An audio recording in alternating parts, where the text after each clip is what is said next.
Where is it? Okay, there we are. Oh, wow. It's been so long. I forgot what this is We're like. here. Yeah. So are we doing this, the top 10 of 2026 then, Deej? Yeah, it's been that long, right? It's like It does feel, it does doesn't it? kind of feel a little bit like kind of out of practice, a little bit.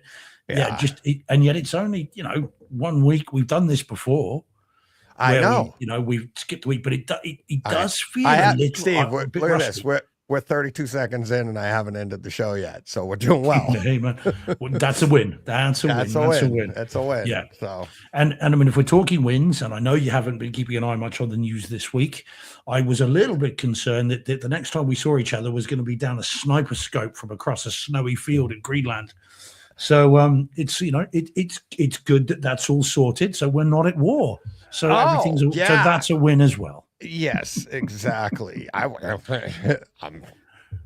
mean, it would have been a 4K HDR sniper scope, obviously. Of course. I figured that's what it was going to be. Of course. That's what. I mean, all kidding aside, all like the crap that goes on in the world and all, it's like, if I ever was in the military or anything like that, I'd just be knowing me. It's like, I just want the coolest tech. Hell yeah. Yeah. I'd be like, drones. I don't even want that. And it's like, no, because here's the thing. It's like, I like cool tech, and like, for me, it's like, I don't like guns because you can do something. Are you sure you're American, Deej? I'm 100% American. Trust me. It was like, but I don't like guns. And this can either sound compassionate or sick, because I don't like guns because it's too easy. The victim, you're like, he's too far away. If you're going to take somebody out, you got to be there. You got to feel it, which means you know what I mean? It makes the act too simple. You just pull a trigger and it's like, bye-bye. A bow, to me, is like, it's a shorter distance. There's more skill. I mean, shooting, to be fair, I've shot guns. Shooting a gun takes skill too, but it makes it too simple, right? And it's like the advent of the gun was the idea, like, okay, now you don't need a knife to kill somebody like that, to do that. It's like, so that's my mentality with just that. Now they got drones, and you're like, and you're like, you're on your computer in like Nevada, and you're like patrolling the world. Yeah, like, no, I like the tech, like I remember, like I've told the story, like I was almost a ranger, blah, blah, blah. Like there was a part of that commercial when I was a kid where they showed like the army guy and he'd have the glasses on and the infrared, and they were like, that's me. I'm like, I'm the sicko coming out of the swamp with the infrared on going, ha ha. Well, it's not the same since you've seen Silence there's of the another Lambs. Sicko looking ha ha to me. It's like, yeah. Well, once you've seen Silence of the Lambs, it's less cool that technical at the end. Oh, not really. I still liked it, but I'm like, oh, that's cool. Well, I'd have the drones. I'd have the 60-inch, 4K, 8K screen, air-conditioned office from Nevada, like you say. Cool little thing, in and out, great fun. It's like a computer game, so you don't have the guilt afterwards. Correct. Everyone's a winner. And that's where it's like, I'm either a sicko or I'm compassionate. It's like, I think you should have that. I think you should have the guilt. I think you should have that feeling. We're human. It's like, you shouldn't be treating other humans as a video game. Yeah, that's my thought. Well, I'd be looking for where to put the next quarter in. Where's the slot for the next? What, game over? What the hell? Game go over. Again. I know. Game over, man. That's got to be where the video games have gone wrong. Like my generation was like, if you died in the middle of your video game, you're like, oh my God, I just put 4 hours into this and now I got to start over. And it's a 6-hour game, 8-hour game. What, you know what I mean? Now it's like you get to respawn where you were. At least in my video game training, when I was a kid, it was more close to real life. Whereas kids now are like, no, you can't go out and just respawn. It's like, it's over. It's like, okay. Well, I've been spending quite a bit of time retro gaming recently. In fact, to that side, so you see that thing there, just in the corner there? That is a retro arcade machine, which has got like Gallagher and Final Fight and Pack Attack and all sorts of games on it. And of course, no more lives, dead, you're dead. That's it. Back you go. Yeah. Oh yeah. So all those points. Cool. Like Ready Player One had. You know, you'll lose all your stuff. You start fresh. You're not the billionaire you were or whatever, right? But yeah, it's like, yeah, but there we go. As I say, cooler heads have prevailed. So we're all friends again now. As I said, I was mildly concerned that you were just gathering intel and it was all going to be over. But no, it's fine. no. Yeah, that's it's been an interesting week in global politics as well as locally. I honestly, I haven't paid attention. I haven't scrolled Twitter. I haven't done anything. Yeah, before we get into the show itself, Steve and I had a little chat before. Yes, I do. I have a lot going on around me right now. A lot of personal stuff going on. That's really hard. So I appreciate everybody's patience. Just telling Steve before we get on here, it's like in everything that's going on right now, the positivity I can take out of it from this show is that it dawned on me on Tuesday. It's like I was trying to get to the show on Tuesday, and when I realized I couldn't, I moved. Steve and I talked. We moved the show to today, and I'm like, wait a minute. The audio still goes out on Friday. We're doing the show. The chat's awesome anyways. We do spur of the moment chats and everybody shows up anyways. It's like I, as myself, like Steve was explaining to me, like you can't be so beholden to that schedule that it's a burden. It's good to have it. Don't get me wrong. We're going back to Tuesdays for sure. But when in doubt, when you need to, it's not a bad thing to bounce to another day, just as long as we do the show. So, but thanks, Jay. Yeah, man. Yeah, absolutely. But yeah, so that's what's going on from that part. But yeah, so we will be doing Thursday next week. After that, it should be back to normal. But yeah, so that's that. And last week, same thing. I mean, the week before we missed, same situation, like lots going on between work and this and everything. So if I had to, again, each incident, you learn a little bit more. Maybe I didn't have to cancel because I was trying to behold it. Once you miss Tuesday, you miss it. And then this week, it's all compounding. And I'm like, I can't miss another week. What can I do? And I was a little like, reschedule. And then you learn. It's like, if I'd known that the week before, what would I have done? So, but yeah, so that's where we're at right now. But yeah. But it's given some people some opportunities, Deej, because we've got some new people in the chat. Oh yeah, straight away. I thought of that too, because I know a lot of people were commenting afterwards saying like, "Oh, I can't make that one. I'm busy on Thursdays." And I thought with that, I was like, "Oh, maybe some people that can't make Tuesdays." Yeah, just I mean, we'll say hi properly in a bit, but just to think. So is it Zany LA or Zanila saying hi? Hey there. How you doing? We've got Kawai. Saying hello. Talking about Abraham Lincoln die for our sins. That's great. We've got Emma Preppy 14 dropping in saying hello. So nice. Yeah, man. So, and Mary Lerma Villa saying hello. Hi there. So look, guys, it's an unusual night for us. So if you are tuning in live for the first time, please say hello. We always like to see what people are. Absolutely. And if you're a penguin in the Arctic, definitely let us know you're there. Hit us up. We've been waiting to add that to the But yes, so let me get this in. I told Steve, I haven't even told him what this one is yet, but actually I'll get to it on the other side. Let's get to the show. So we're into the show, the good side, the bright side. And we'll hit it with that. And let me try to do it without shutting the show down. Let me see, where is it? There we go. Here it is. Steve's got his fingers crossed and everything.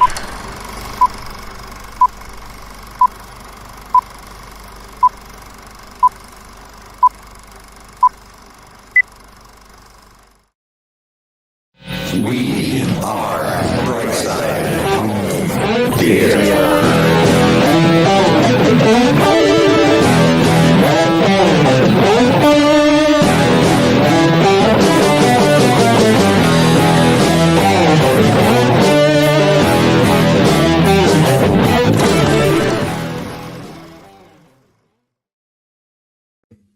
Hey, home theater nerds, welcome to the Brightside Home Theater Podcast, the multi-award-winning, giving home theater podcast that's all about the experiences, the sights, the sounds, The scenes.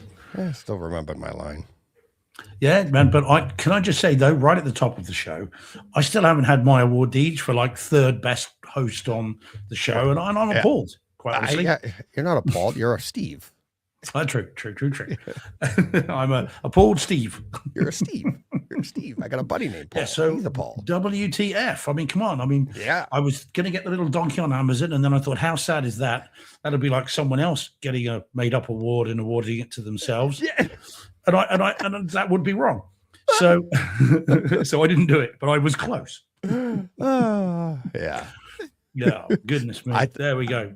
Yeah, well, we'll get to that. So I have what you sent me something the other day. We'll get to that in a minute. But I did say I wanted to bright side everything that's going on. And one of the things that's going on is that, I got some situations that's going on that have been messed up for the last few years. And talking with my my daughter, throwing my words back in my face earlier today. And it's like, you got these problems in your life and you're like, oh my God. And it's like, I was literally saying to him, I can't wait to get to the other side of this and look at things and without regret and be like, yeah, thank God I did that. And it's like, but I did say, I said, you know what? I have a lot of people telling me like, once I solve a problem, it's like, geez, what are you going to do? You're going to find something else, right? And be like, that's what I do. I can't sit still. I'm always looking to solve problems. And she's like, well, Dad, there you go. That's your perspective. You're the most successful person you know. Look at all the problems you got. Like, all you want to do is solve problems. You're the most successful person you know.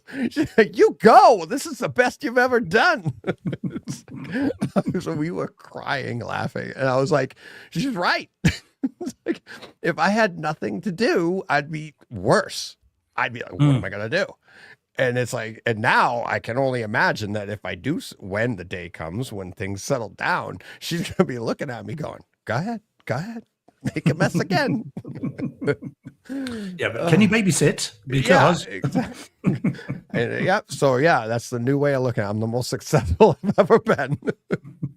And when something else, if I screw something else up along the way, I'm just going to call Meg and go, I'm even more successful now. Things are going great. Things are going so much better. Oh, man. Oh, it's awesome. It's so great when your kids grow up and throw your stuff back at your face. And they're right. So, so funny. Oh, man. All right. Let's see. You want to get to the chat? You want to? Yeah, because again, there's more people dropping in. Yeah, man, it's always good to say hi. Yeah. So yeah, and again, this is the other cool thing, Deej, which you kind of touched on a little bit earlier.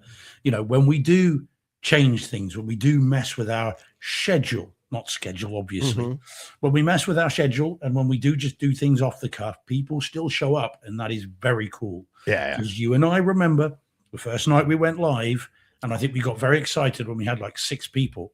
Yeah. And it was kind of cool. And we were like, wow, this is amazing. So, people, and that was on a regularly scheduled time. So it's, very cool when people turn up. So, so good to say hi to everyone who has made the journey with us. So Jay Van Gool was in first. Hey, Jay. Good to see you, buddy. Steve Atz in as well. Hey, Steve. We got Rach is in. Hey, Rach, who's had an interesting week herself. Her pet beagle has been through a bit of an operation this week, but is recovering well. So that's good news. Good. So we'll say hi to Jacob. That's the beagle. And I hope you feel well. Get well soon.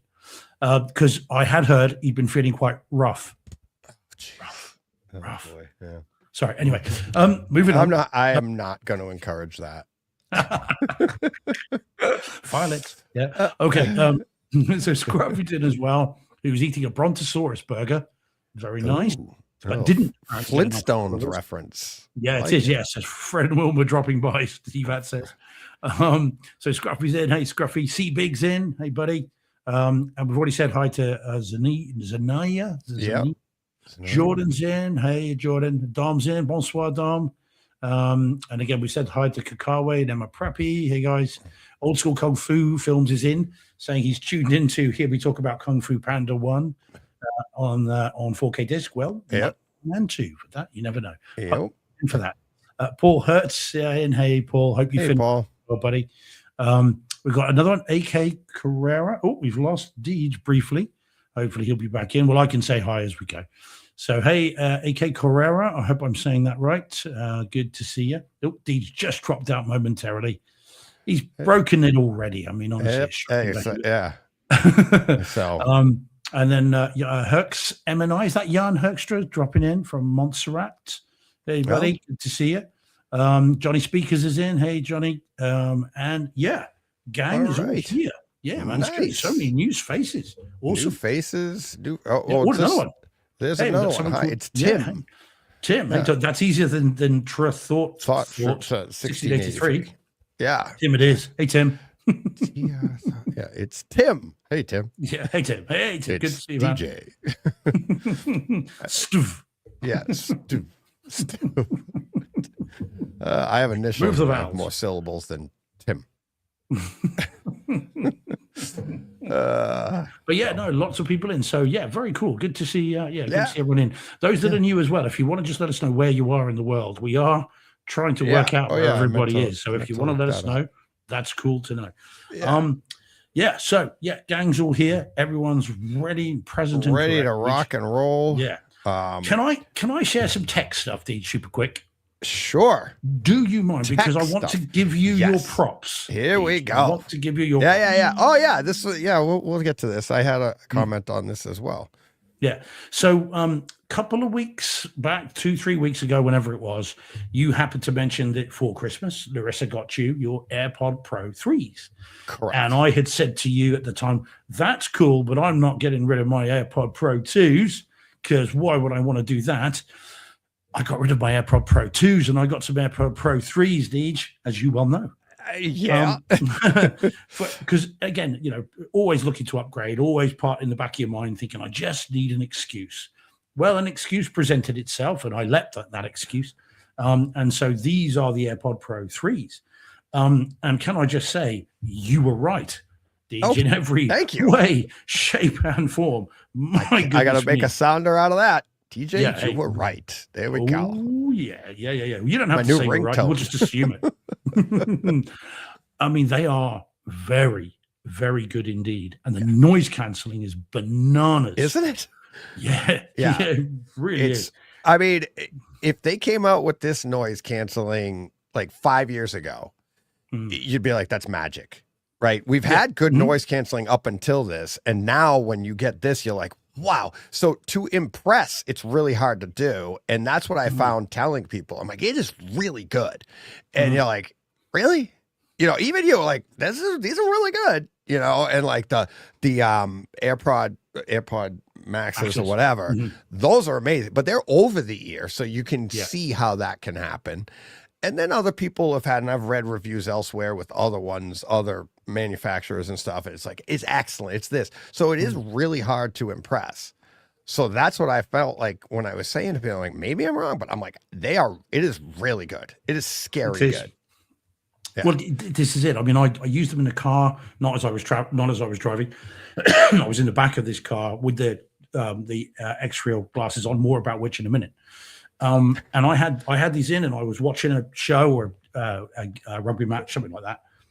Came to the end and I had the noise cancelling on and I took them out and I had sensory overload. I felt like, it's kind of like, like Man of Steel, with Clark's in the storage closet because he's sensing everything at once. That's what it felt like. I took them out and there's just noise. Yeah. It's just crazy. And it's happened a couple of times. Happened as I was walking along the road the other day as well. So the noise cancelling is bananas. It's so good. I can't recommend them enough. So you were absolutely right, Deej. I'm very glad that I've picked them up because they are cool. Yeah, very cool. So yeah, well done on that. Yeah. I'll give one piece that they're so good that like when I drive my tractor at the new house to like plow the driveway, right? If it's cold enough that I need something over my ears, like I'll put a hat on, and if you have them in and you put them over the hat over them, it kind of negates the noise cancellation because the microphones can't hear as well to drown out the tractor. You know what I mean? So it's like when you lift up and make it hard, make the sound come through, it's weird. It actually gets quieter. You know what I mean? Yeah, So it's like crazy. you need it to have full access so that they can hear every because it will drop every sound, and it is really, really good. And it's to your point, like I was shoveling the driveway, and you start the cars here and stuff, and I'm working, and I'm like, I had them in, but I had them on. I didn't have the noise cancellation on, and then I went and I turned it off, and then all of a sudden it's like there was is the car running? Is anything running? It's like, or something would come on. You're like, oh my God. It's just, it's sensory overload when you go in the other direction. It's pretty Take them out. Yeah, it's weird, man, but it's So so good. So cool. So yeah, very cool. Great recommendation. Anyone that is looking at getting some, we are not sponsored by Apple. No, not at all. No. But if you're looking for some, they really are very, very good. And then the other thing was just to let people know, because a number of people, Deej, when you and I way back when mentioned our XR glasses, AR glasses, whatever you want to call them. And on the back of that, I know a number of people who have bought the glasses. So those that have bought the X-Real ones, just to let you know, tomorrow, the 23rd of January, there is a new update that is going live for the X-Real ones, the Pros, and the XRS, which is the new one. All three of those are going to get an update for Real 3D as of tomorrow. Oh. Free update. Oh, wow. But through the glasses themselves. You don't need anything else with it. Nice. The X1 chip will do Real 3D on anything. So that's going to be interesting, and I'm looking forward to at least trying that out. I'm not a big fan of 3D. Yeah. As we know, give me 4K any day of the week. However, on these, which are only 1080p, 3D could be quite good fun. So I'm looking forward to messing with that. But what I can't work out, though, Deej, and you might be able to help me with this, I've been thinking about this. Would it be active or passive 3D? Exactly. Because you've got glasses on, but it's only screens. You don't have to wear glasses for the glasses. Yeah, but it is active because what it's doing is it's alternate. Like you can't in real. I get what you're saying. And it's like because you're wearing the glasses and you don't have to wear extra glasses to get these glasses to get the 3D. But passive in real life, to make a display 3D, you have to find a way. And like what all they're doing is they're using how we actually see to get depth perception. So they change what each eye sees. Yeah. How do you do that on a real screen? And it's like to get that but to me, and I've talked about this in the past, it's like the 3D, why it's hard for us is like that isn't actually how we see. We don't actually see the real world with that much depth perception. It's over enhanced. Yeah. Like right now, my whole these screens that are in front of me, everything I have in front of me is 3D. It's 4D. It's the real world. But it doesn't look like I'm not looking at it going, wow, I can reach out behind that screen right there. It's like if that was a 3D image, I'd be like, oh my God, everything stands out more than it does in real life. And that's over time. That's what makes it a little wonky for us because it's hyper 3D, really. But well, it's going to be interesting to just have a kind of play around with it and see what it's like. But I won't watch much like that, but it's an interesting kind of, setup. It's all free. You haven't got to pay for it. It just comes as part of it. And again, you don't need any separate app or box or anything. The chip in the glasses. See, mine have had that. The Vertures, they've had that, but you have to be in their app, and they'll take anything like home movies and make it 3D. But you have to watch everything through their app. But you get the 3D, and it's really cool. But to your point, it's like I'm not going to 3D everything. I'm like, you get better sound going through the actual apps like HBO Max or Disney and stuff. You get the full spatial audio going that way. But the question then is, Deej, what do you watch first? When? Well, so once you get the update, so I'll get that tomorrow. So which was what I will do, is go straight to Avatar, or would you go to on the glasses? What would I choose? Yeah. What are you going for first? It could be an Avatar, or I'm trying to think of I would say. So in other words, do you go for something that was shot with 3D in mind? You go for something that you love. It wasn't, and see if it enhances it. Yeah, exactly. Like I think I probably do exactly that. Like an Avatar, and the other one that popped in my head was Marvel's Avengers, because that one they produced it, they put it out in 3D, but it wasn't shot in 3D, so the experience isn't very good. But does this make it better? Yeah. Right? Where they wanted it to be, but they didn't shoot it that way, so it didn't work. And then you go to something like an F1 where you're like, it was never 3D, and you're like, how is that? Now, is that wonky? Does it feel weird? Is it, and then you just start going through stuff like that. Like Maverick as well, I would have Maverick, thought. yeah, Top Gun, the old, some older ones that didn't have Top Gun, 3D. they did remaster in 3D. They did. We actually had the 3D Blu-ray of Top Gun. They did do that in the first one. Yeah, they did. Yeah, years ago. Yeah, I mean, it wasn't never experienced that one. Yeah, they did do it. But Maverick would be very interesting. But yeah, Jordan said, well, Paul says Gravity if I owned it. Yep. I mean, I've got the disc. I mean, of course, I have that in 3D. Yeah. Yeah. I've got the 3D and the Dolby Atmos, obviously Diamond Lux version or whatever it was. Yep. Jordan says straight to Tintin. Yeah, okay. Yeah. Jordan doesn't love that movie. I know he does. And then or Doctor Strange. Yeah, that's quite cool. So the Dormammu bits on that are very good. Yeah. But if it's me, I'm going for Multiverse of Madness because Patrick Stewart.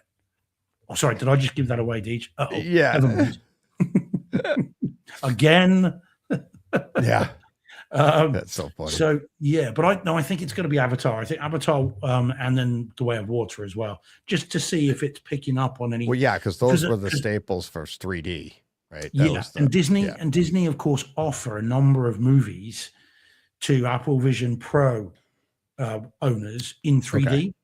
So I'm hoping that what they're putting out is a version that can be picked up quite easily. Anyway, apparently Infinity War and Endgame as well are in 3D for an Apple Vision Pro. See, Paul F isn't in. He's bowling tonight.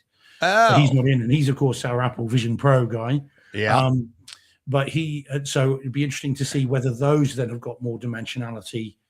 I mean, I'll see. It's probably going to be one of those, like I've said, 20 minutes 3D. Yep. Okay. Seen that now. Turn that off and never go near it again. Exactly. It gets a little gimmicky, and even in the glasses, you're like, okay, a little bit away. All right. Unless it really blows you away, and then it's like, okay, well, that's kind of cool. But tune in next week, and I'll let you know. There we go. Yeah. But you did say, because we were talking AirPod Pro 3s, and we don't have a sponsor, and we don't have sponsors, but we do have sponsors, the listeners, and that sparked my memory, and we picked up a new Patreon sponsor in the last couple of weeks. I forget if it was last week. I think it was before last week's show. Bryce Nicole, current $5 small popcorn. So monthly small popcorn, $5. The latest. Bryce Nicole or Nicole Bryce? I don't know. It says Bryce Nicole. So that's the way it's listed, and that's what it is. So to go along with all of the other Patreon supporters we have, thank you very much. Really appreciate that. And we haven't been promoting Patreon a lot. We don't beg for money, because John's missing.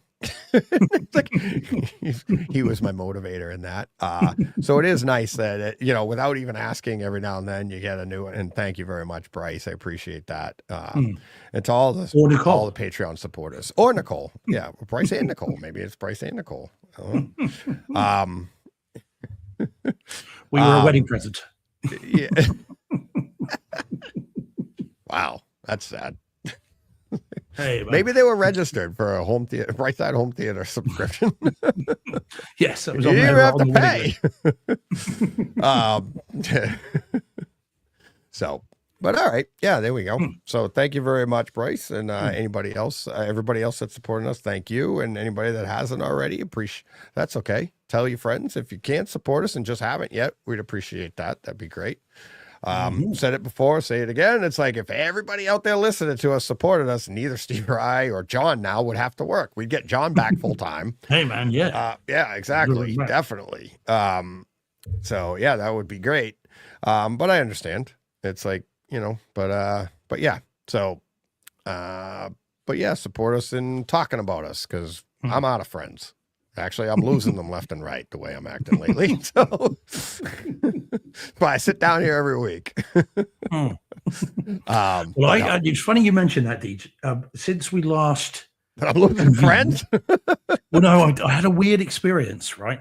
So since we last convened, I went out for one of my best friend's birthday kind of pub crawl, drink-a-thon that we went out for, and there are a group of friends. Steve, we weren't going to tell everybody why we had a cancel on Tuesday. Yeah, sorry about that. Yeah, it's stomach pumped. I was trying to take the hit for you, buddy.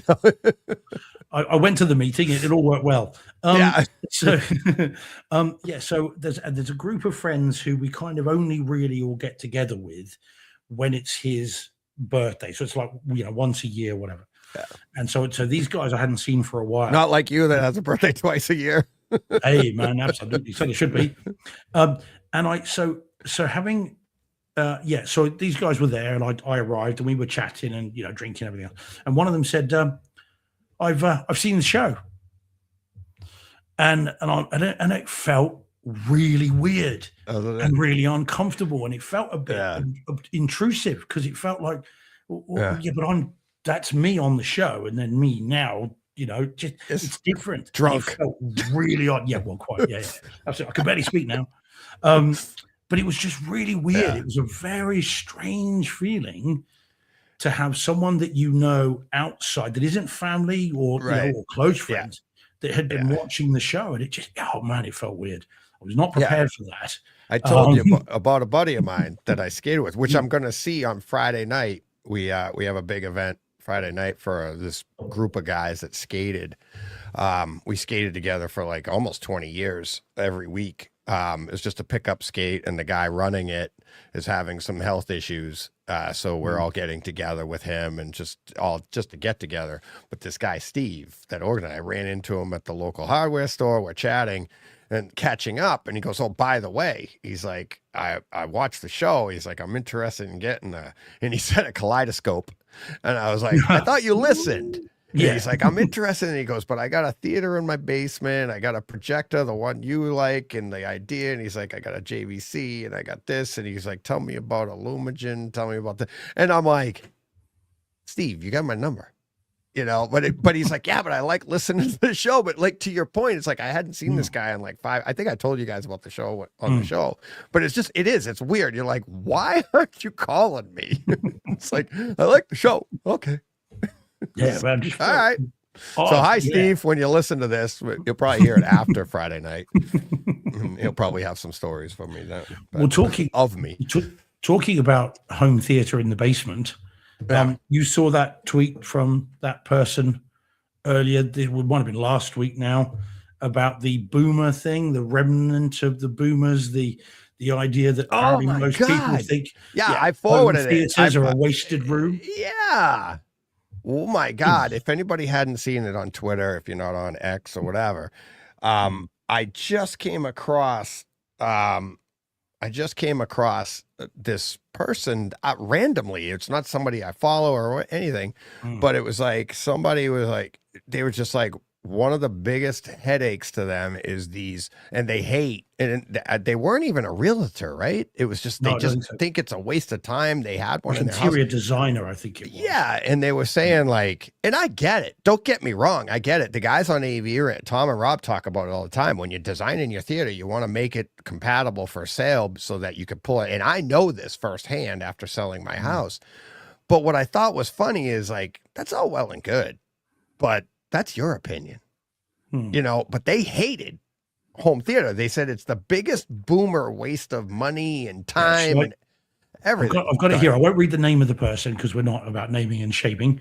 But it says here, so movie theater rooms are one of the worst aging boomer era amenities in Texas homes. Most young families would rather have a second office, extra bedroom, a versatile space with windows that can be used as a playroom or home gym. And that was from a Jay Saccone. No, just kidding. Yeah.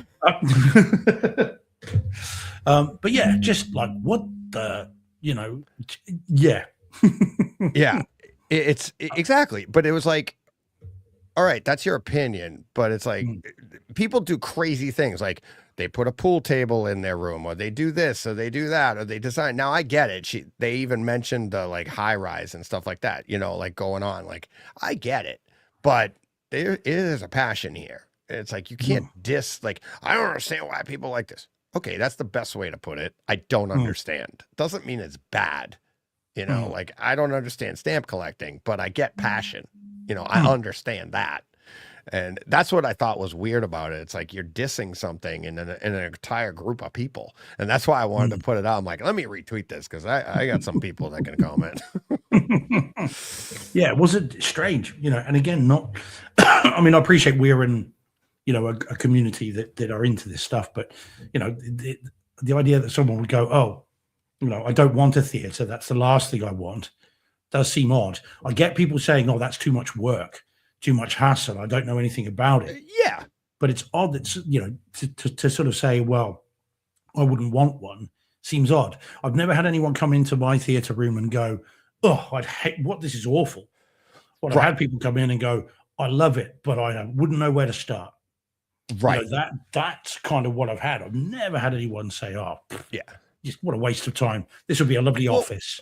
Well, and the other part, the other perspective I thought was funny is like people, like they're assuming, and I the way I read it, it's like they're assuming they're doing this at sacrifice of other things. Like they've got 4 kids in one room on you know, each sharing 2 kids each sharing a bunk bed level, and they took and sacrificed the whole room at the expense of the family. And it's like, no, these rooms, they're not wastes to people. They're actually like, okay, when that's available, this is what I want to do with it. You know what I mean? It's not like people aren't just like, all right, screw the kids, screw the family. Everybody's doing this. You know, it's like and that's what we talk about all the time here. And it's like, and anybody in that to me, that would be common sense. You know, it's like, well, why'd you leave your husband? Well, me and the kids were all in this room and he had the whole house as home theater and he ignored everybody. Well, that's not the theater's problem. That's the person's problem. And I don't think that's ever happened.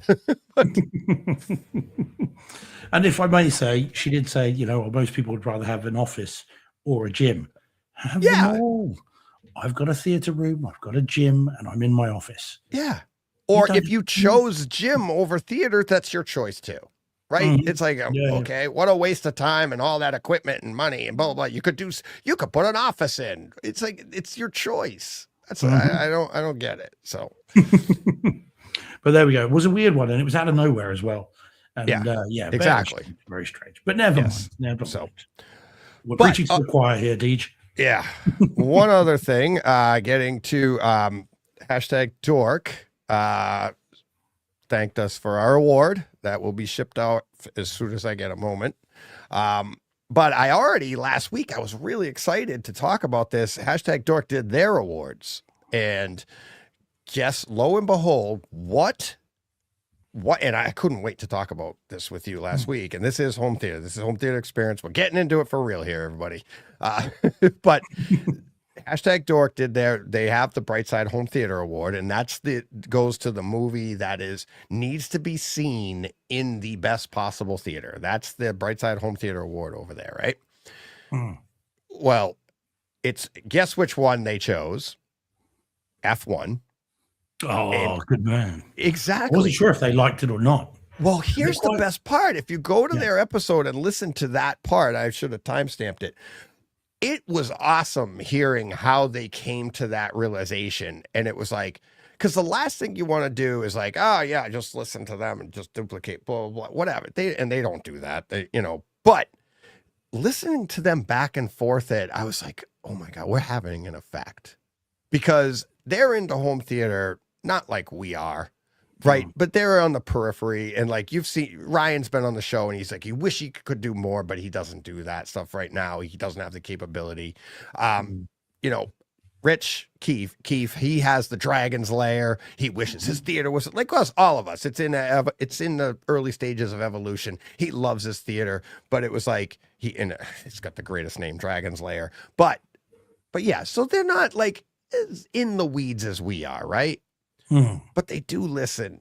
And what amazed me was them talking. It came down to 2 movies. It came to Jurassic World Rebirth. Oh, wow. Yeah. And we didn't even have that on the list, but it's definitely a home theater experience. And F1. And listening to them back and forth, it was, look, and I think Ryan was the one that came up with it. He's like, look, Jurassic World Rebirth or whatever is like He goes, that's dino action, whatever. It's the same old, same old. Of course, it's going to have home theater stuff and everything like that. He's like, F1 is just a really good movie that you can watch that on your living room and you're going to be like, it's a good movie, but it needs this as an enhancement. It makes the movie better. It makes a good movie even better when you experience. And I'm sitting there listening to him like, that's us.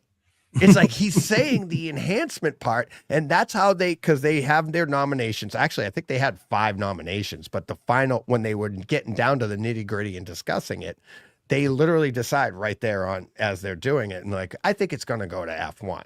Right. And it's like, and that's what they did. They whittled it down and it sounded great. And I was like, oh, wow, that was awesome. I loved how they did it. And that really gives the like takes the name, the Bright Side Home. They're doing exactly how we would do it, which I really appreciate how they did that. Instead of just going, oh yeah, it's great. Sounds loud. Big booms. Bright Side Home Theater Award. They put a lot of thought into it and it was good. So yeah, no, good on them. So did we not win the podcast award then, Deej? No. I think I remember right. They won again this year. So yeah, they're back in the running. So they're starting a new streak, I think, but they are a great podcast. So they do deserve the win. Well, we'll let them get away with it just this once. Yeah, just this once. So I hope we were shortlisted at least. Yeah, we were on the list. We made the list. We were nominated. We were nominated. That's all that really matters. Yeah, it's respect of our peers. Just happy to be nominated. So, so yeah, there we go. You guys deserve the award. Jay, you guys deserve the award and one named after you. Thanks, Jay. Appreciate it. Yeah, absolutely. All right, let's get to something we've watched this week. What do you want to hit? What do you want to start off with? Man, it's impossible to choose. I know. There's an embarrassment of riches, Deej. Oh yeah, I got to bring up the share screen here for you to see. There we go. Yeah. Shall we do the new theatrical one? Just get that out of the way because again, there's a tech element to that. Sure. Shall we do that bottom left? And it'll give you a giggle if nothing else. You've been laughing about this for like a year. Oh, you have too. You're the one that brought it up when they're like, wait till you hear the title. Well, here we go. All right. Here we go. Coming to a stage near you because it says I had to stage. Here we go. Oh, God. All right, here we go. Okay. This, ladies and gents, boys and girls, is 28 years later and no tittering at the back. The Bone Temple, which finally hit theaters here last week. Yeah, it was last week. And is the sequel to last year's 28 Years Later.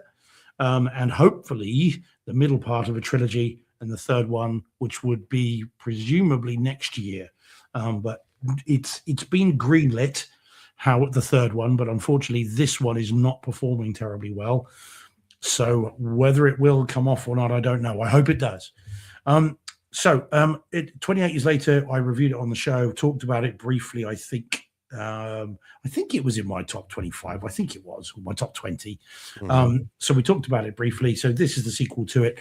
The first one, as in the 28 years later, was directed by Danny Boyle. This one is then directed by a lady called Nia DaCosta, who was the director of the remake of Candyman, which was a very, really stylish horror remake of recently. Was that 2021? I think it was. Might have been 22. So these were filmed back to back. They literally, Danny Boyle finished on one day and then Nia DaCosta started this one on the next. But the actual movie is very, very different. So it's, we talked at length on this show about the different horror genres within the horror scope. And in this one, this is very different. This is psychological horror all day long. Whereas the first one was more of a traditional zombie horror movie. This one is definitely a psychological horror, a very different setup, and clearly meant to be the middle movie. So it's very different. It's violent, it's graphic, it's crazy mad at times as well. But it's very, very interesting. And I highly recommend this. If you like the first one, you absolutely should go and see this, but be prepared to know it's a very different experience to the last one in every way. So like and the first one, yeah, it was just 28. Did I miss that part? It like 20. The first one's just called so 28 years later. yeah, so obviously this is it's really where it gets confusing. So the first movie in this franchise was 28 Days Later. Correct. I got that. Then you part. get 28 Weeks Later, which was the Weeks. second one This from is 2000. years, and this is the second 28 years. Yeah, exactly. There you movie. go. Yeah. Gotcha. So of the 28 years trilogy, this is the second one. There you go. That perhaps makes it clear, hopefully. Oh, see, that's what I mean. So like out of the franchise, we're going with a 28 years trilogy at the end. Yeah. Yeah. So this is four of the franchise, second of the trilogy. Right. So yeah, I get that it's confusing. You don't need to have seen 28 Days or 28 Weeks Later necessarily. Which I saw both. I have. Yeah. Well, it was a while ago, almost 28 years ago. But yeah. Yeah. Well, there you go. So almost 28 years later. There you go. So, if you watch obviously the last one to this, that sets it up nicely, and then we go into it. Now, I do wonder how it will play with an American audience, because there are certain things with some of the characters in this, and the characters are dressed to look like a British TV personality who has subsequently passed away, and who subsequently we know lots of very unpleasant things about. So after he died, lots of very, very unpleasant things came out about this person. And they are, and so the bad guys in this are dressed and named after this person. And so I wonder how it will play internationally and with American audiences, because that will fall flat. That won't mean anything to an American audience. And, so I'm a little uncertain as to how that would play. But certainly to me anyway, it was riveting. I mean, it really is an interesting movie. And what made it better, Deej, was it was enhanced by its audio and its video, because I saw this film in a new format for me. Yeah. Which is not only in 4K. 4K projectors commercially in this country have been around for a while, but this was a 4K HDR Barco projector, which is new to this theater, and it's on a very big screen. It's called the Epic screen, that's what they call it. And so this was my first experience of a commercial 4K HDR presentation. And it was really good. Still not as good as what I'm used to at home, is what I would say, but it's getting closer. But I, based on seeing the last film at home and then seeing this one then looks more like the one at home. But I would rather have that than this. But it's still very, very nice. It was in Atmos, but then, again, we've become used to that. But yeah, so that was an interesting experience, and I was really looking forward to that, and it was nice to see it that way. So yeah, well worth seeing. I do recommend it. I can't wait to get it at home. Again, as we say, this was a really good trailer for what it'll be like at home. And I'm really, really looking forward to seeing it again in Cinema George. Bring it on. So yeah, very, very cool. And I see that Jordan saying, well done, Jordan, for the asterisks. Yeah, the asterisk is like the F King loved this film. Yeah, F King, which is good. Domham says, yeah, saw it yesterday, thought it was awesome. Yeah, very unusual. Paul says it's had awesome reviews. It has, but disappointed to hear it's struggling. And Paul says he thought it was horror that was keeping cinemas going. Well, they can't all be Evil Dead Rise, or Sinners, I suppose. Weapons kept going for ages. But yes, very, very good and well worth seeing. But don't see this, of course, without having seen 28 years later. Otherwise, it will not make a lick of sense. Right. But if you do see that one, this one really needs to be seen as well. So perhaps, Deej, when this one hits Kaleidoscape, you could do back to back. Yeah. It'd be interesting to see what you think of it and see how it plays. It really would be curious to see kind of whether it resonates with you the same as it would an English audience without the cultural touchstone of how they're dressed and why they're doing what they're doing. Yeah. So yeah, but very, very good. I had a really good time with it. Cool. Yeah. Regarding the projector and stuff, like I've said, we have that Barco, the HDR projector here at our showcase. And you're right. It's like, I mean, it looks fantastic, but it's not like what you get at home. And I'm wondering if that could be like where they're coming out in the future with like better HDR, better projectors and stuff because when you go that large, it's really hard to duplicate the detail and that we can perceive here, right? Yeah. And it's like so, and the bigger it is, the bigger flaws are, even though you're sitting further away. It's harder when you're looking at a giant screen like that to even take it all in to appreciate it. It could even be better than it is at home, but it's just too hard to appreciate it because it's too big at that point, you know.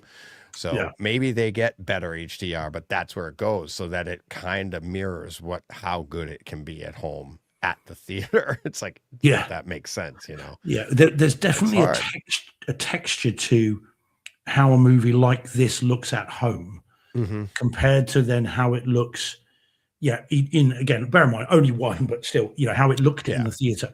And I could definitely see that the texture of this in the theater looked moving more towards how it looks at home. But again, I would take the home image all day long.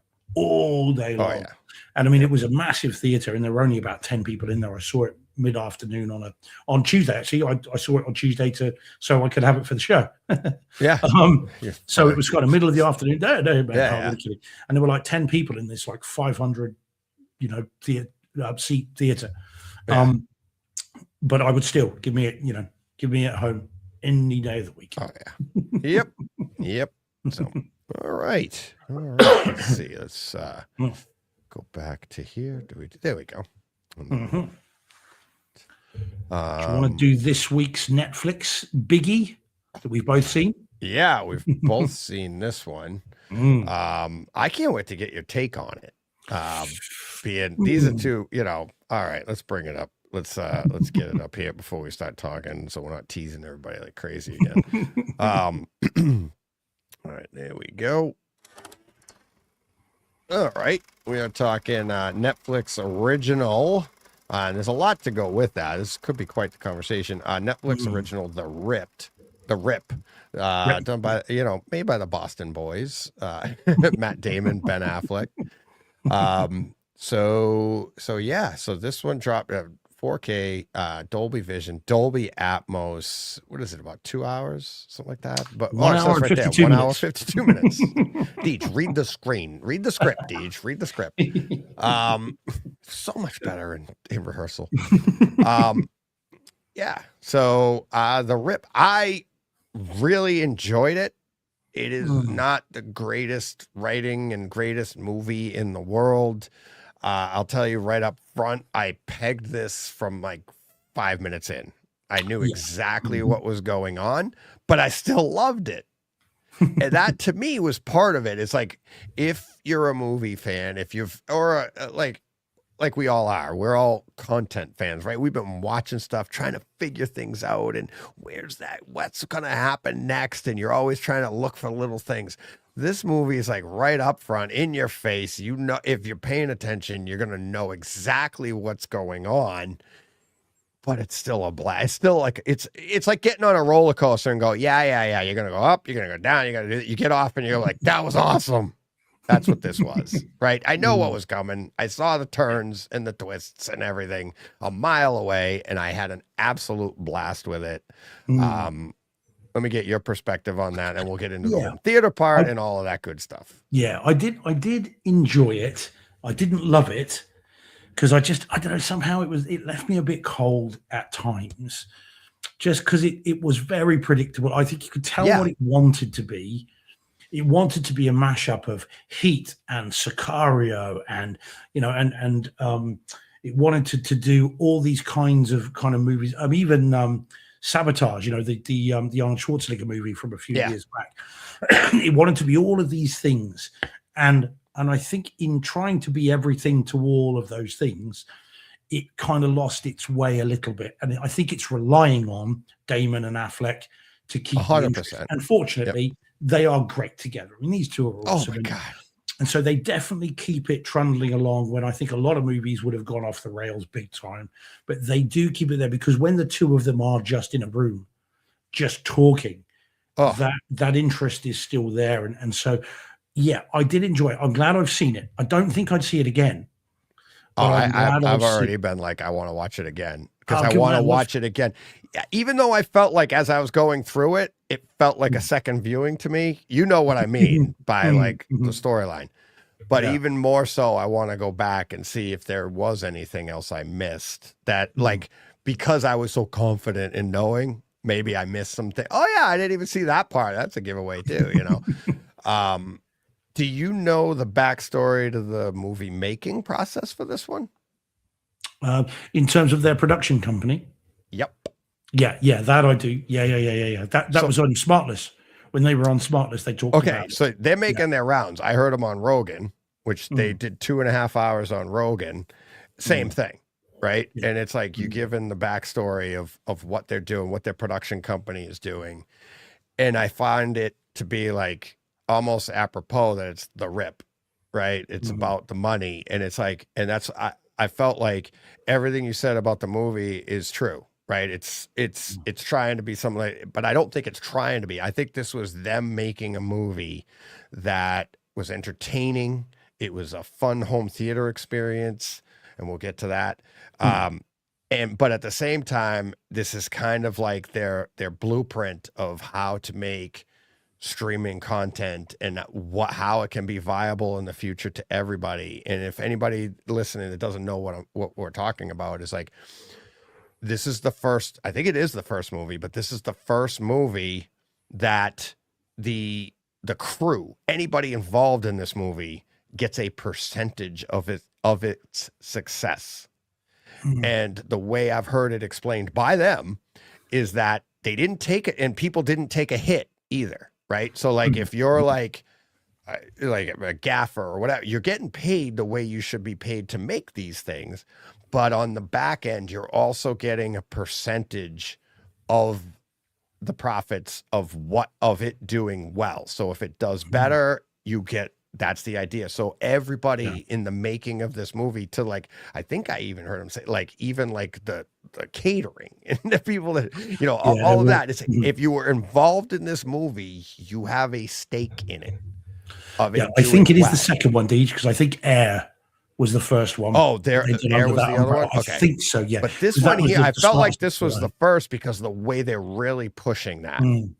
I don't know if, I think this is like maybe that Air was their first production company, the first one they did with this, and the second one, this is the one where they did this part where the back end pay. I don't know. Maybe you're right. Maybe they did the same on Air. I don't know. But I think that's huge. I think, and they're hoping like this other people follow suit and it changes because the landscape, and they go into that. I don't know. I didn't hear the Smartless version. I'll listen to that one tomorrow. I'm looking forward to it now. But, yeah, it's back a bit. It's going back when Air came out, so it's 2-3 years. Oh, okay. Yeah. But yeah, this one here, they talk with Rogan about the rip, and it's like, and they get into a whole bunch of other stuff that has nothing to do with movies too, which was really cool. But it's, you know, just hearing all that stuff, and they're saying like they hope that people, other movie makers are doing, you know, will follow suit. And like, there's no excuse anymore. That's one of the things that I think Affleck says. Like, he's like, look, people have been saying this for years, and he's great. He is so, I love listening to him. He's so smart, but he's so like, I almost said smug, but he's not. He's smart. He knows his stuff, and he'll go, you know, and he's swearing and stuff. And he's like, look, people have been saying this for, typical Boston guy, right? People have been saying this for years. Cut the BS. Now we did it. Go do it. Stop telling people you can get paid on the back end. Here we go. We did it. Go do it. Right? No excuses. I'm like, oh my God, this is awesome. It's so funny. But well, Affleck's been through the mill though, hasn't he? He's been through the grinder, come out the other side. In fact, he's been through the mill a couple of times at least. So he's got, I think he's at the state of his career now where he's like, look, you know, I don't need to play this game anymore. I could just tell you the way it is. Yeah. He had a great take on AI writing. And I hit up Carl Ellsworth already. I'm like, we got to get on. We got to chat about this stuff, buddy. And we're working out the schedule, him and I right now. But Affleck had a great take on AI and writing movies. And it's so, so much so that I've seen it on Twitter. People are talking about, he doesn't know what he's talking about. And these are all people that are like into AI and the programming. But what he said was, he goes, look, AI is a tool and it's good at what it does. But what does AI do is it takes like all the information and gives you the average of what it is.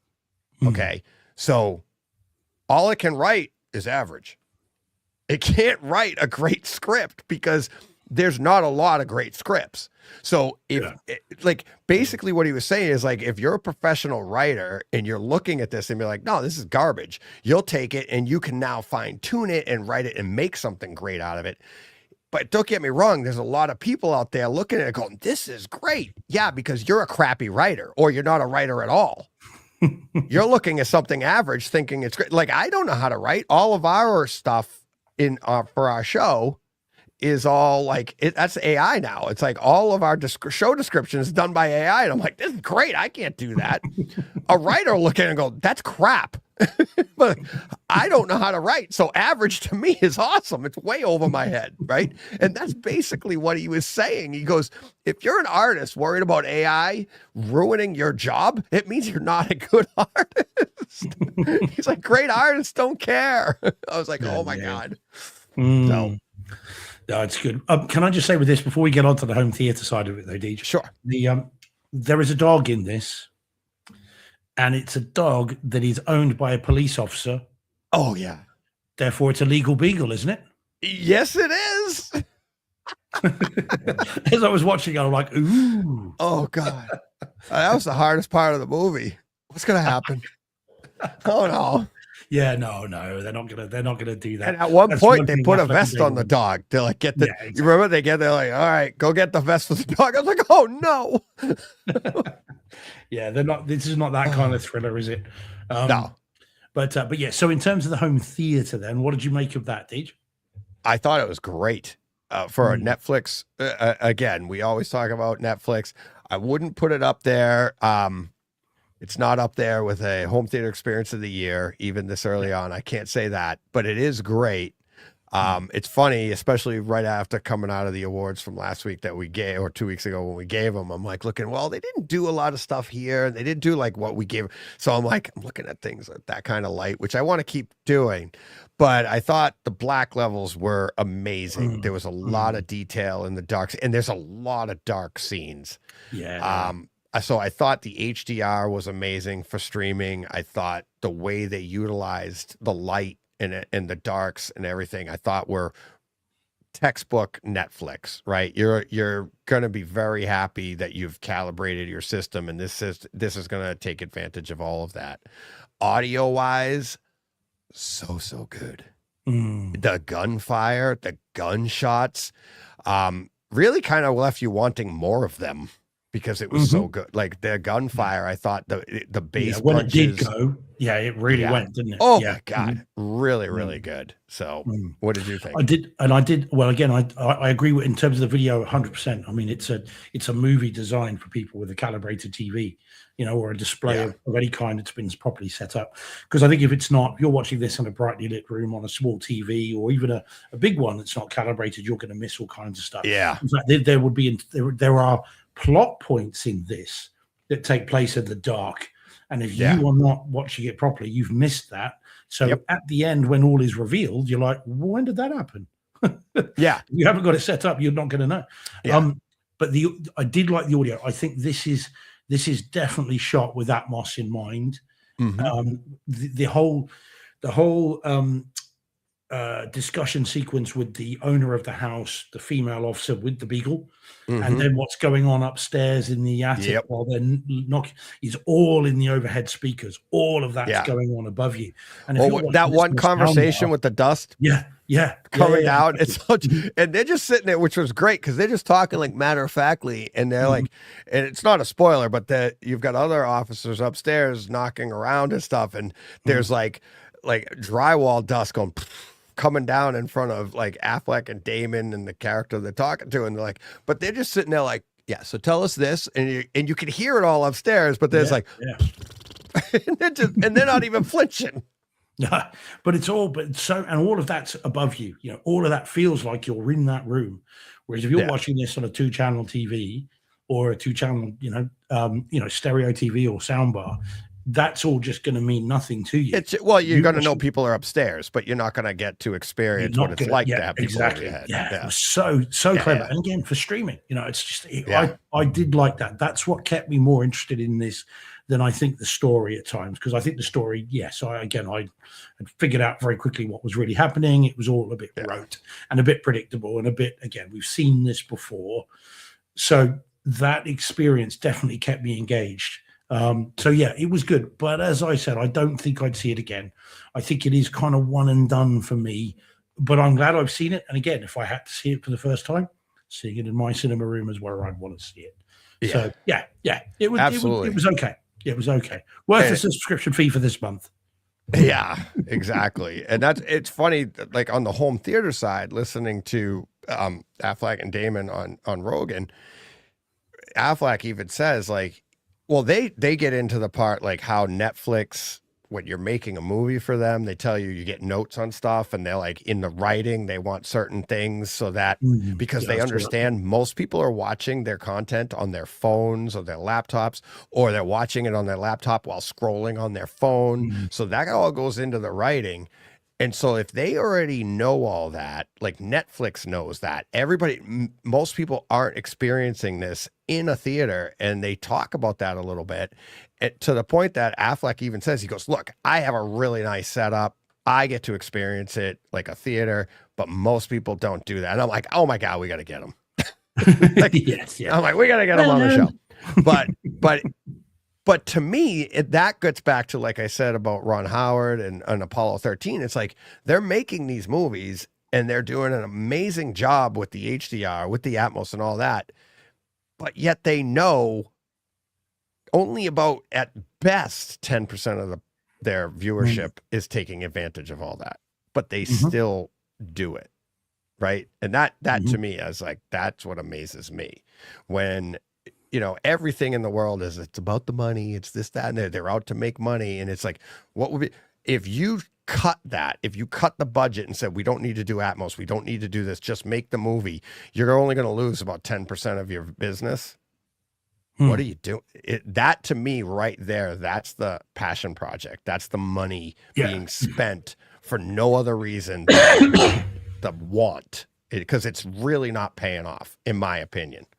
And I hate to say that, because I'd hate for them to listen and go, hey, you're right, we should cut that out. You know what I mean? But it's like, but think about it. It's like, if you're the penny pincher, you'll be like, what are we spending all the money on that for? When we could just put out a mono track, because most people are watching on their phones. Who gives a crap? Or a stereo track that your earbuds are going to sound like stereo. Who cares? And they're going to upmix it anyways. Knock yourself out. Think about it. It's like, that's what's crazy to me. Yeah, that creative intent, that creative drive to give it the big screen treatment when most people are watching it on a small screen. We are very fortunate that they do that, and long may it continue.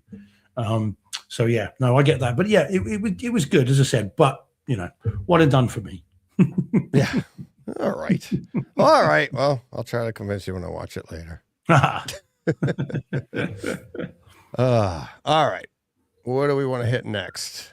Do you want to do a quick twofer? Because Old School Kung Fu Films was very keen that I talk about this. So should we just quickly do those, the twofer? Yeah, because the first one of this is well worth talking about. Okie dokie. Here we go. And away we go. Okay, so as requested by Old School Kung Fu Films, and we like to give our listeners and viewers what they want, this is Kung Fu Panda on 4K UHD disc and in Dolby Atmos, which, as those that were tuning in a few weeks ago will know, I bought twice. Once back in September and then again over Christmas. But managed to swap the other one, so that's good. So when I watched it for the first time, literally a week and a bit ago, because I really did want to check it out and see what it was like. And the movie, I mean, I'm sure everyone that's got any interest in this has seen this by now.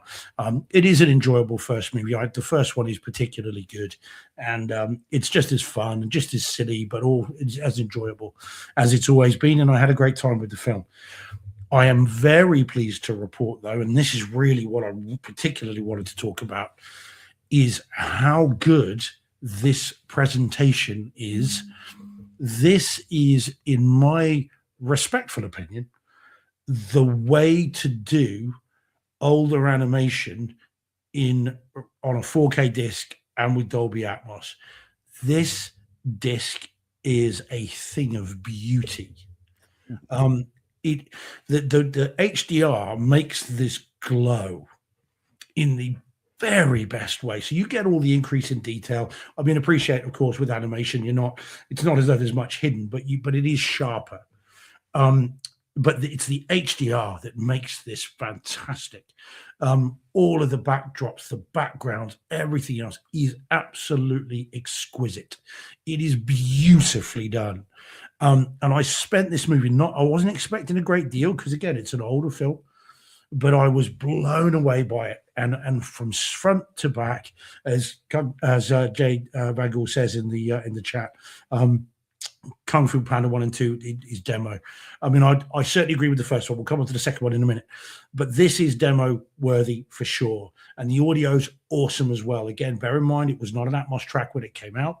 So this one does. And the elements of this are fantastic. There are fireworks going on above you and they're in the overheads. You've got all of the various kind of kicks and punches and all the swooshing and everything else moves around the room beautifully.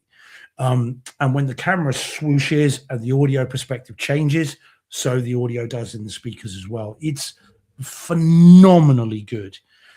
If you even vaguely like this movie, then this is absolutely how to see it. It's never looked even close to being as good or sounding as good as this does. This is, I agree with Jade. It's reference, certainly video and pretty much audio as well. It is fantastic. So yeah, highly recommend this. Don't do what I did and wait in September when I first bought it. And so then moving swiftly onwards, then we get Kung Fu Panda 2. So the movie, yeah, it's not quite as good as the first one. It's okay. Although we do get Gary Oldman as an evil peacock, which is a bit unusual. I think we call that an acting challenge. So it's a very unusual one. So the movie, I think the sequel as a film is not quite as good as the first one. The first one was lightning in a bottle. This one is really good, but not as good for me personally. And similarly, and unusually, because this one is more recent than the first one, I think on the whole, and I use that phrase deliberately, as a whole piece, it's not quite as jaw-dropping as the first one in terms of its video and its audio. It's very, very good, but it's not as just blew me away as the first one. Apart from one particular sequence, which is towards the end, and there's a big fight on a river or a canal with a boat and all this stuff. And there are a couple of shots in that where Po, that's the panda, is leaping towards the screen, and as he's doing that, behind him there are fireworks going off, and then it's either dusk or dawn, I'm not sure which one of the two behind that, and that looks, the HDR on that makes it look three-dimensional. I mean, it looked just those couple of shots looked superb. So just not quite as good as the first one, but very, very good indeed, and again, much better than it's ever looked or sounded before. So if you've got the Blu-rays, and I had, and you're upgrading or thinking of upgrading, do yourselves a favor, do it. Because these discs you will not be disappointed with. And they are cheaper now. I think that you can get the 1 and 2, if you're in the UK, you can get them both and another disc, 3 of them for £50. So that's a decent discount when they were $24.99 when they came out. So you essentially get one disc free if you get these two. And as Jordan will say almost certain, I think you may have said earlier, Kung Fu Panda 3 and 4 are coming out here in March, I think it is, or in April on 4K discs. So I'll be picking those up as well. I haven't seen them before. So I look forward to those. But one in particular, incredible. 2, really, really good. Pick them up. You won't be sorry that you did. Nice. Are you into these? Did you like these? Have you seen these? Yeah. This Kung Fu Panda. Speaking of Meg, talking with her earlier. So one of the things I used to do when she was a kid is, I think it wasn't the first movie. For some reason, I remember it as the first movie, but she remembers which movie it was. But what I used to do is unannounced, like as a surprise, I just go to school, dismiss her out of school, and we'd go to a matinee. And this was one of those movies. And it was nice. So I always read Kung Fu Panda because I'm like, hey. And it got to the point where it was like, she'd just be sitting in class. And I did it like every year. And she'd be sitting in class and be like, Meg, to the office, and everybody else, when you hear that, it's like, oh no, what happened? What's going on? And Meg's like, going to the movies. So, but yeah, this was one of them, and it was great. We had a blast with it. But yeah, oh yeah, every nice. time I see this, and when I saw them come out, I'm like, gotta get that one. Yeah. So. Yeah. Well, I mean, it's so get it for the sentimentality, Deej. Yeah. But also for the home theater. incredible home theater experience. Yeah, it's great. Awesome. And of course, Sophia and Victoria, they may well like them as well. So you've got a good excuse to get them. There we go. And then it really was a very pleasant surprise. Awesome. So I definitely recommend it. Cool. All righty. And of course, it's where I nicked my "prepare for awesomeness" from, because I do like that. That's where that phrase comes from. Exactly. So, let's see, what else do we got? Do you want to do with a couple of the biggies next? Is that one too? Or there's the couple of potential top 10 of the year in January ones. Do you want to do the? All right. Do you want to do that? Because you got a good perspective on that. I have. Yeah, well, I have a fun. I don't think I have a different perspective than you, but No. But you have got. But you've done more. I've got a perspective. This is That's all right. Yeah, I'm very excited to talk about this one. Okay, Take it, Steve, because I've already talked about it, and now I have a new perspective. But yes. Okay. So this is Tron Ares. Now this version was on Disney Plus, and this because it came out on like the Wednesday or something, and then on Disney Plus and in IMAX enhanced, as it says on the screen there. And then on the following Monday, the disc came out. And I have to admit, I've got the disc. I bought it when it came out, but I haven't watched it yet. So this. My excitement is all based on the IMAX enhanced version of it. So we've talked ad nauseum about Tron 1 and Tron Legacy over the past few months, having seen those on 4K disc. So I was eagerly looking forward to this because I hadn't seen it. I didn't see it in theaters. Shane Lee was raving about it and was, and we were both really looking forward to it. And of course, you really enjoyed it when you saw the Kaleidoscape version. So I sat down with relatively high expectations, and on it went. Now I watched it all in one go, and in terms of the movie, I mean, for me, this is the weakest of the three by some distance in terms of the film. The story is there is, and I'll give credit where it's due. There is a review on Blu-ray.com of the disc that ends with, "This is a stunning audio and video experience in search of a story." Yeah. And I think that's exactly right. And when I read it, I thought, I'm going to nick that. Because as long as you footnote it, you're good. Yeah, there you go. That's it. It was there. Say your references. Yeah. As a movie, I just thought it was very, very silly. Seen it, done it before. And again, as I've said before, my problem with this was I had more questions than answers, and the questions that kept coming had nothing to do with the story. So I had clearly was not going along with the drama, because I'm thinking, well, okay, so if this stuff comes from the computer world into the real world, physics people, how do these things fly? How do they work? And I was thinking about all this stuff, and so clearly that was not working. So I thought the film was not great. However, luckily, the audio and the video are stunning. Yes. And that's just for the Disney Plus version. Right. It is beautiful. Yeah. In IMAX enhanced. I mean, it is a thing of absolute wonder.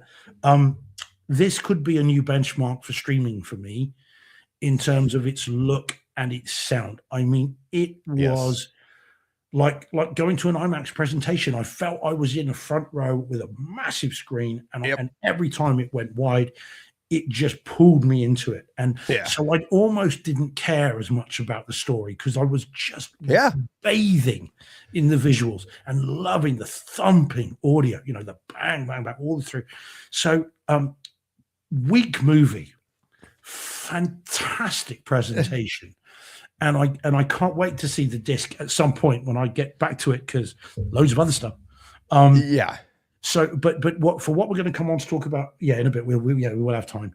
I saw this and another movie we're going to talk about back to back, right, on an afternoon, and both were streaming. And both of these could very easily be in my top 3, if not top 5, of experiences of 2026, and we're only on the 3rd week of January. Exactly. And so that's and all right. So let's touch on that before I get to my perspective. Yeah. So I have this at number 1. Mm. And I have the other one we're going to talk about in a minute at number 2. Mhm. Is that your order, or would you reverse it? Because like we have no other competition right now, and that's Yeah. why like I already Mm. filled it in, and I'm like, as the year goes on, I'm going to drop in, and we're going to talk about like the front runner right now is this, okay, and that's where I'm going. I think in terms of home theater, yes, Yeah, but as a film and home theater, no. correct. And this is the discussion though, because we just said, like, even #Dork said the same thing about F1. It's a great movie, which is enhanced. Maybe not a great movie, but F1's a really good movie, which is really enhanced by the home theater experience. You really should experience this in the best possible theater, right?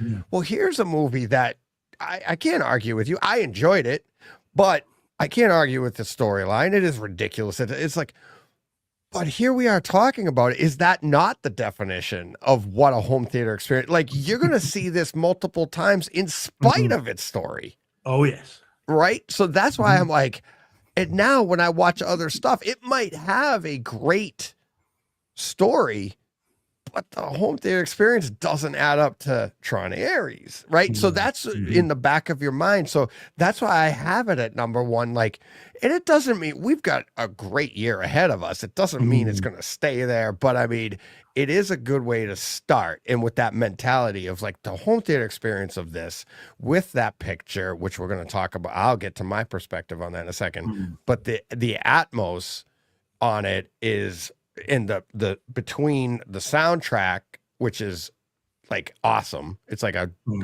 2-hour music video, but then the action scenes and the bass and everything, it really lends itself like a home theater experience of the year. So, but the picture now, after you've seen, what is it coming out on Disney Plus and having the variable aspect ratio, which the Kaleidoscape does not have. Yeah, neither does the disc. The disc doesn't have. It got me. I went down the rabbit hole of AB and the bejesus out of this. And you are correct in saying that it could be the new benchmark for streaming, because it is very close to the physical version. Okay, from what I've seen and heard so far. The audio is definitely a dip, right? Okay. So it's not as dynamic during the action sequences. You don't get the same punch. But when I say that, it's like you have to AB it to notice. And even in the picture, AB, I got so in the weeds with this that I could start to see like, okay, now this is a scene that parts of the movie that weren't IMAX enhanced, where the screen wasn't larger, where going from Kaleidoscape to the stream, it's the exact same scene, same bars, everything. I could see, like, you start to get that, like, all right, it's like a little bit of a haze. I don't want to say haze or anything, but it wasn't just as crisp. But again, if you wouldn't know if you weren't flipping like I was. You wouldn't be able to tell. But I could tell something, and that's on a smaller screen. So I have to imagine maybe that's why it was a little harder for me. My it's only a 75-inch screen. I am sitting close to it, but when you get up into like 120-inch screen, that's where your streaming is going to suffer. Right? It is going where it's not as crystal clear. It is going to suffer. So I could see it just a little bit here. I can understand people that don't have the perspective I have and aren't looking for the things I'm looking at. They're like, I can't see a difference. I get it. And I'll be honest with you, if I wasn't flipping the way it would be hard for me to see the difference. That's how good the stream was. But there is a difference. So, but overall, like you said, I mean, it is early in the year. And I think what makes it for us to be able to say that is we know how good this is, and it's going to be hard to beat. Right? Like The Rip was really good, but it ain't home theater. Even if these didn't exist, I wouldn't be like, oh my God, this isn't even close to home theater experience of the right? It's not. It's just not. But this one here, I can see going a while and being like, now when the Odyssey comes out, we're gonna have to be like, it's gonna have to screw up, in my opinion, to not beat this. Yeah. But I could see how that could happen. I definitely do. I could see like it could be like a 3.5 hour runtime, and you're just like, I was kind of drained at the end. So you know what I mean? It was like, it's great, it's loud, it's this. I could see that. There's a lot that goes. We're very critical here. Oh yeah. No, Christopher Nolan's got his work cut out for him. You need to come on the show and defend us. Donkeys don't come easy. Never thought I'd be saying that. Yeah, that's it. If you do want to come on, Mr. Nolan, do feel free. Oh, jeez. But yeah, no, it was again a fantastic couple of hours in the cinema room. Yeah. But just again, and people are saying in the chat, the story is what just left me cold. It really does. It is nonsensical. And I think the other two do try, I mean, certainly Legacy, but I think the other two try to give you a profound story is the wrong thing to say, but trying to give you a meaty story, something to get your teeth into. Right. Whereas this just seems to, and again, TSG says in the chat, he said, and I do agree with this. I think it's right. He said, somebody wrote a news story, it was greenlit, and felt like they never worked on the story more than the paragraph on the treatment page. Yeah. Either that's absolutely right, or it's been massively messed around with in post-production. Now, I haven't heard any production woes, and normally that stuff leaks out pretty quickly when a movie doesn't do very well, and it didn't do very well. And I haven't heard that. So I think this is the story they set out to make. It's just a story that we've heard and seen before. I mean, none of it's new, and just so inconsequential. Really weird. And as I said, none of it makes sense in the real world. It just Well, but I don't hold that to I don't hold that up a lot, because I mean you look at a lightsaber, you could say the same thing. It's sci-fi, a lightsaber. How do you get the light to stop? I don't know. But when they say but if I create something in a computer, I don't have to give it physics. I don't have to give it weight. It doesn't have to comply with physics because it's not real. It's in a created universe. But if I take that from that universe and bring it into the real world, now this thing has to comply with the laws of physics. It has to. And so, and there's no attempt to deal with that. It's just like, oh, you're all right. You're all too stupid to even think about this, so we're not even going to explain it. And that kind of, so I was thinking, well, how does that big staple thing move forward? How is that moving forward? Staple thing? It's actually more like a staple remover. Yeah, true. Yeah, that'll do. And how those things on there, it's like, well, how do they fly? Where's the propulsion? How do they, and I'm thinking, well, yeah. And then I'm thinking, well, how do the light cycle trails, how do they work in the real world? Like what are they made from? So then I'm not concentrating on the stuff. I always thought that those were lasers and they cut you. And then in this one, they're walls. Well, yeah, they look a bit like cotton, like toffee apple toffee. Yeah, but I thought if you touched it, it would burn you, right? Like I always thought it was like the light side that was light, and that was like a laser. So I'm thinking like lightsaber, and I'm thinking that's what's coming out the back. And then in this one, it was like ribbon candy, and if they surrounded you in it, you were trapped, which is what happened. And you can be like, you're like knocking on it to get out, and I'm like, wait a minute, that's light. That's energy? Doesn't that burn you? I was like, that was weird. So you're right. I get, and I was just like, all right, I was just going with it. But it to looks your point, it's like, oh, it looks fantastic. Lovely, but it just doesn't. It just doesn't make sense. And again, I just found that was just, and again by that. Oh, and also they've got the guy in there, the kind of the comedic relief in there as a chap that's been in a number of movies. And as soon as I saw him, I'm like, oh, okay. Right, we're going to have irritating comic relief for this time, are we? And sure enough, that's what you get, which I don't think, which they haven't had in Tron before, and that also began to grate. But there we go. But still, like I Yeah. said, beautiful looking, beautiful sounding, Absolutely. and yay. Yay. Yay. And yes, our front runner for the donkey of the year. So far, yeah, Yeah. man. I mean, it like you say, I agree. It'll have to go some to get beaten. It really will. Yeah. It's exceptional. Yeah. So, all right. Mm. All righty. So, all right. You want to go right into our number 2 for the year? Yeah. Well, probably my number one, I think, in terms of film. And Oh, okay. experience, Yeah. All but, right. So, all right. Well, then I'll put that down for you, and then we'll battle it out for the year. See which one's which. So I have them in reverse. This is your number one. We just did my number one. So here we go.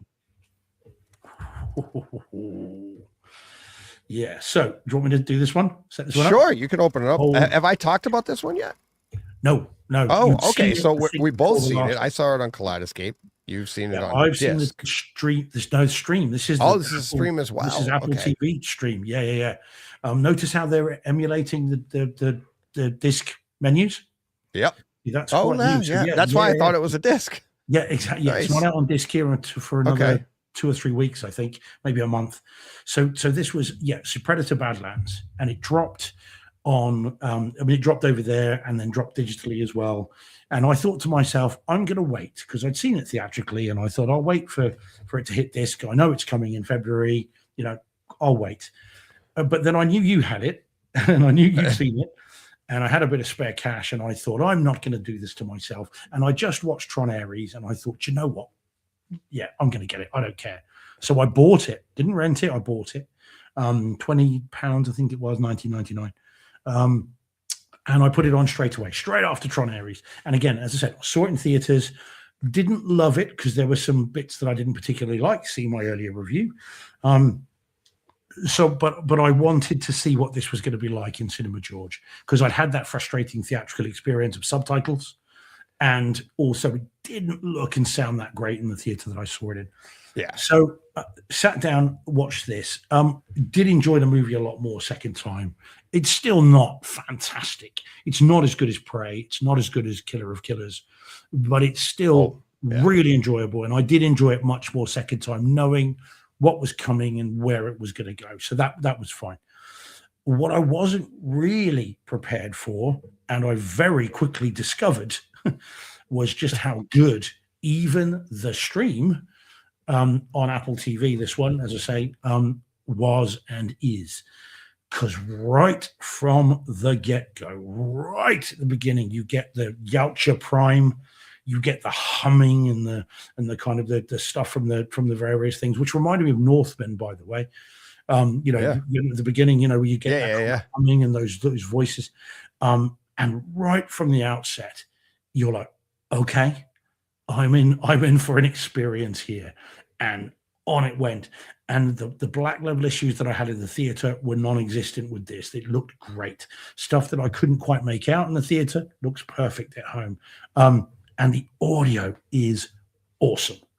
When there are moments in this where characters are cleaved in two, and there's one particular scene where this sword that you can see there goes right through something, and as it goes right through the middle of it and the thing splits, it goes right up the side of the room, right to the back. Yeah. And it's cool.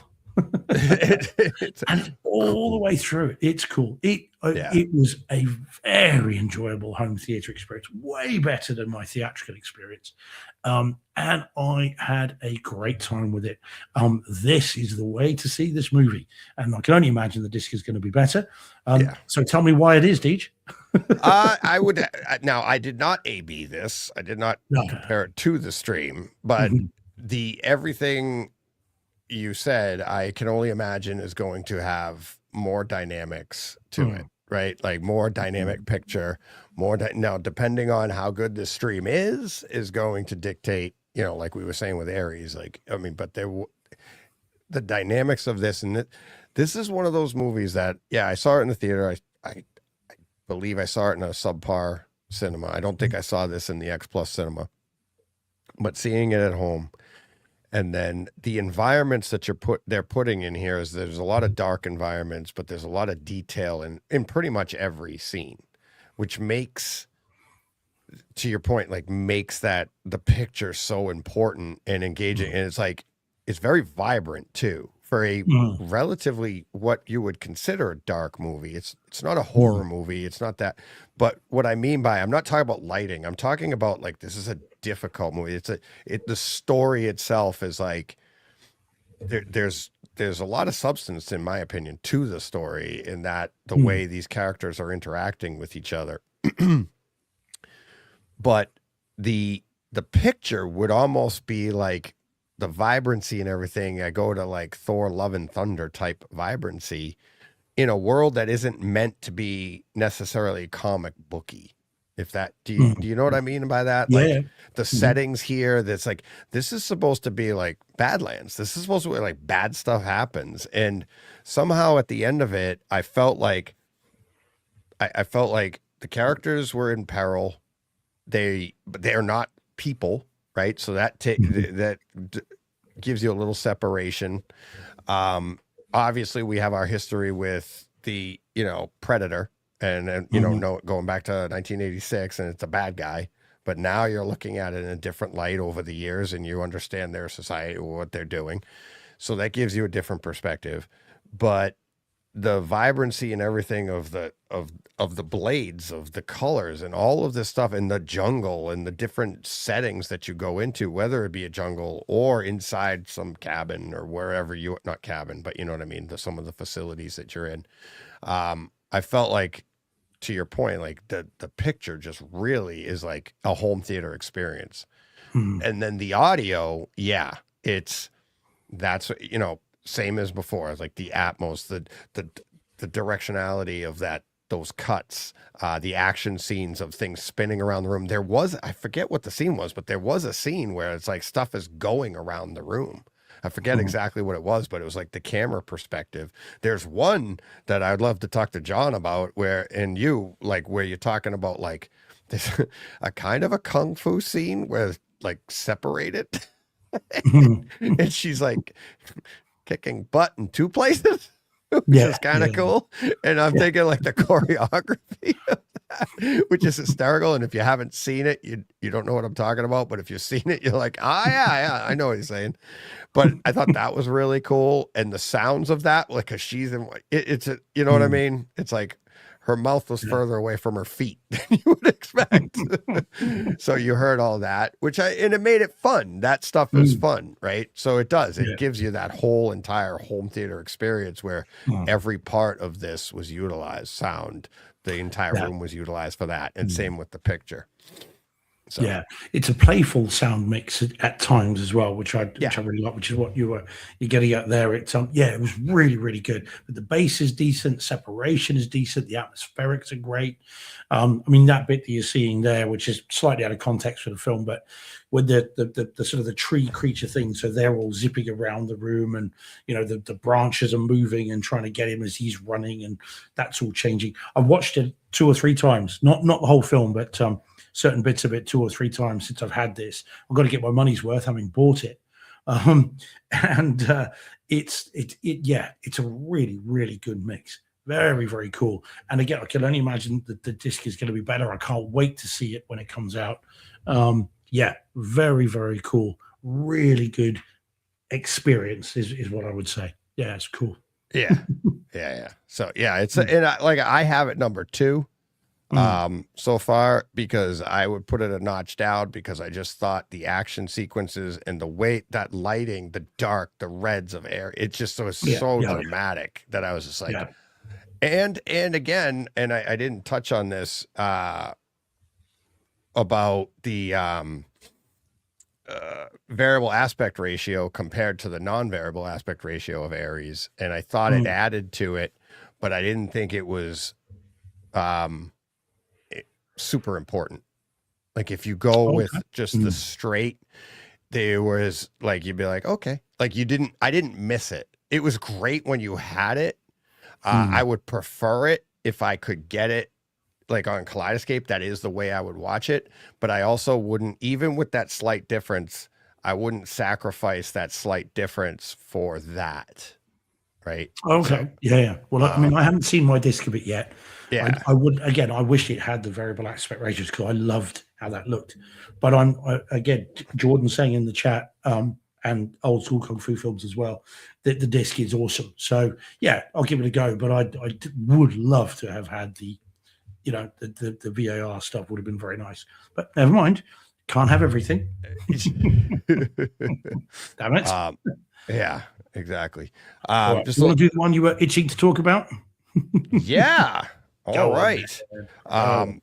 Yeah, before we get to that, it's like I did go. I didn't bring an image of it or bring up an image of it or anything, but because of doing the Tron Ares, I told you before the show, I actually went into the weeds with one of my favorite variable aspect ratio movies, where I felt it was important, is Oppenheimer, and experiencing, and that one you do get it on disc in variable aspect ratio, but nowhere else. And I did the ABing with that, and I do enjoy the variable aspect ratio of that, and I feel like it is part of the story. So that to me, it's like, but if I had to only watch it in, a stagnant format, that's what it's still not bad, but I do like the back and forth. In Oppenheimer, and that's my preferred view. Whereas in Tron Ares, I can't really say that's my preferred view. It's like I wouldn't sacrifice the picture and the picture quality and audio quality for streaming I did like it better on the Kaleidoscape with the stagnant view. So I will definitely see it again, but it won't be for a while. It might be for when we're doing our end of year lists that I revisited. I don't think I revisited it before then. Okay. All right. Let's get to one then. Oh yeah, one of your favorites. It's a kind of a staple to the entire podcast. So everybody will know in a second. So here we go. So you saw this before me and said it was out. And did you already talk about it and then I watched it, or did you? No. It's only dropped. It only dropped recently. Yeah, it only dropped recently, and then I saw it. Obviously, because I put it in the thing in there, and of course you then ordered the disc. But yeah. So do you want to do the opening bit? Sure. So this is friend of the show, buddy of mine. We call him Iron Eagle here, deep cut there. Todd Henderson. We talked about this one of the first times he was on Under Siege. So Under Siege, we both had way back when he actually watched it on Kaleidoscape. I didn't have mine at the time. I watched it on disc, and that was like his first appearance on the show. Well, now it has dropped on disc and in 4K, and it with Arrow. I got my copy here right after Steve bought his, and it's in 4K. No Dolby Vision, I don't believe, right? No, no. I don't see it. It didn't have. Dolby you've got the disc there. You've got the thing there. Yeah. Yeah. But it does have Dolby Atmos. So nice, really nice picture. I thought the picture on it was the picture on it I thought was much improved. I did some A-Bing with the Kaleidoscape and the Kaleidoscape it's still in HD, and the audio I thought was improved, but I didn't think it was as big of a jump as the picture. Yeah, I agree with that. Did you do any A-Bing yourself? No, I don't got time for that, Deej. I know I didn't, I must admit, but I know it well enough, having seen it on, I've seen this on VHS and DVD and Blu-ray and now HD, 4K HD Blu-ray. So I like to think I know the movie very well and how it has looked in the past. And I agree with you. I think this is a fairly dramatic improvement over the previous ones. It's brighter, but in an appropriate way. So so the brights are brighter, the darks are darker. Then that's obviously your HDR. but I think it looks more dimensional as a result of that, and there's extra detail as well. And I think that's immediately apparent because, of course, it is a 185 movie, so it fills your screen. So there's nowhere for a bad transfer to hide. Right. But I think they've done a lot of work on this. It's not overly grainy. It's not been messed with in that respect. I think it's a tasteful remaster, and it really does enhance how it looks. Yes. I mean, don't let that image fool you. That's a moving menu, and that was the best one you could get. So anyone looking at it thinking, oh God, that doesn't look that great, that's not representative of the movie itself. I think if you know the film and if you like the film, you'll be very, very pleased with how it looks. And I did think the audio, though, does have some playful elements to it. We talked about it via text. So there are scenes in a situation room where you've got people talking over an intercom, a PA system, to everybody in the room. And what is cool is in a more setup, those voices come from over the top, right above you. Yeah. And so you feel like you're in the situation room, and you've got the various people moving around, and you've got phones going off, and there's, but above you, you've got the voice beaming in. And I thought that was a very cool little touch. I like that. That was fun. That was an element of this that we've never had before. In the past, it just felt like it was coming through, wherever, like a speakerphone or something. Even with our upmixing, it didn't have the directionality that you're getting a little bit. And it's same thing. The scenes in the hull, and the is cavernous a word or whatever, like cavernous, of being on the ship. It's like the cavernous of everything. It was more enhanced with the Atmos, track. But I felt like we were saying before, like the picture on it was, oh my God, was it so much more clear? It's like there's a scene early on where they're talking inside and they go outside. It's like right after they took the ship and they go out for like a little meeting or whatever. And they're not meeting, but they're talking. And now you have the, maybe they hadn't taken the ship. They were talking about the birthday party.